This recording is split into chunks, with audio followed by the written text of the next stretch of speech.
fa illam taf'alu fa'dhanu biharbim minallahi wa rasulihi. Kalau engkau tidak melakukan, meninggalkan riba dan sisa riba itu, maka Allah dan Rasulnya akan mengumumkan perang kepada orang yang masih melakukan memungut riba itu.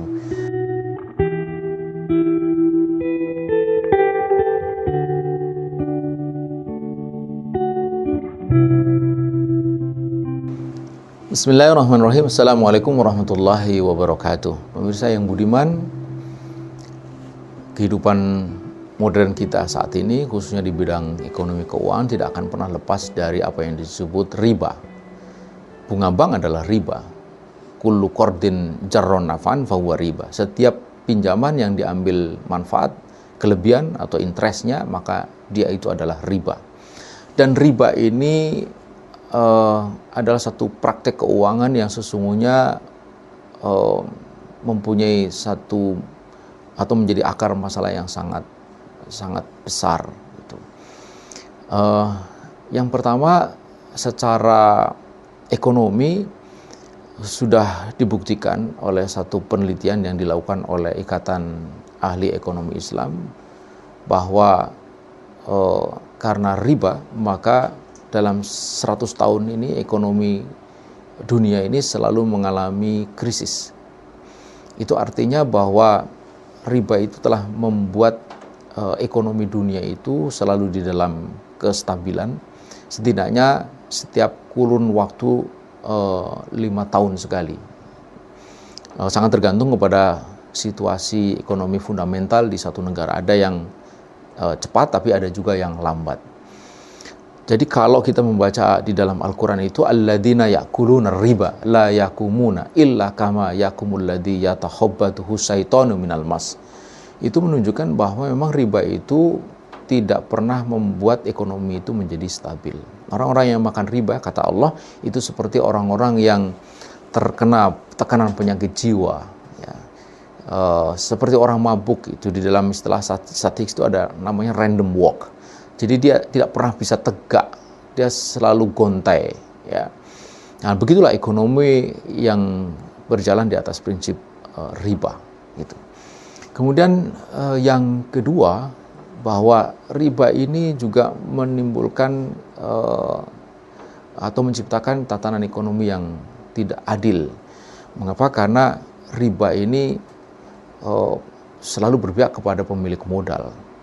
Dia meminjamkan uang, dia duduk manis, dia selalu mendapatkan kembalian dan kelebihan. Sementara yang meminjam, dia harus banting tulang, berusaha sekeras-kerasnya untuk bisa mengembalikan dan memberikan kelebihan atau bunga itu. Karena itulah maka kita bisa melihat lembaga-lembaga keuangan atau pemilik modal selalu di dalam posisi yang unggul, posisi yang kuat, dan semakin kuat di dalam tatanan ekonomi keuangan yang ribawi ini. Sementara yang menjadi peminjam itu dalam posisi yang lemah, bahkan suatu ketika dia akan bisa hancur sehancur-hancurnya ketika usahanya gagal, seluruh jaminan ditarik, sudah begitu ditambah dengan bunga yang bertumpuk-tumpuk. Nah, ketidakadilan ekonomi ini yang ini hari semakin menjerat tatanan ekonomi dunia, termasuk di negeri ini.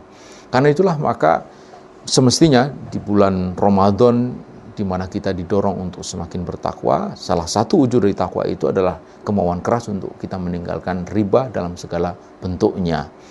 Dan Allah Subhanahu wa taala mengingatkan kepada kita bahwa riba ini punya konsekuensi yang sangat berat di akhirat.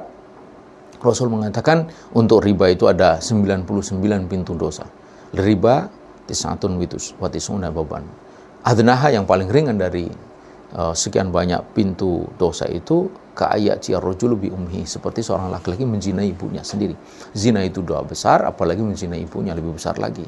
Tetapi di hadapan riba itu hanya dosa yang paling ringan. Dan demikian beratnya dosa riba dan demikian merusaknya riba bagi tatanan ekonomi, itulah mengapa Allah Subhanahu wa taala begitu keras melarang riba sampai mengatakan fa illam taf'alu fa'dhanu biharbim minallahi wa rasulihi. Kalau engkau tidak melakukan, meninggalkan riba dan sisa riba itu, maka Allah dan Rasulnya akan mengumumkan perang kepada orang yang masih melakukan memungut riba itu. Pemirsa yang budiman, Tidak ada saya kira kemaksiatan yang begitu keras dilarang dan disikapi oleh Allah dan Rasulnya melebihi riba ini. Sampai-sampai Allah dan Rasul mengumumkan perang kepada para pemraktek riba ini. Karena itu sekali lagi, marilah mumpung masih ada waktu di tengah bulan suci ini dengan semangat yang luar biasa untuk kita tunduk kepada Allah, kita harus membangun tekad bulat untuk meninggalkan riba ini sejauh-jauhnya agar hidup kita hidup yang berkah, ekonomi kita ekonomi yang berkah, penghasilan kita penghasilan yang berkah, dan insya Allah masyarakat dan negara kita juga masyarakat dan negara yang berkah, yaitu negara yang jauh dari maksiat, selalu diliputi oleh taat kepada Allah Subhanahu wa taala. Demikian, walafu minkum, wassalamualaikum warahmatullahi wabarakatuh.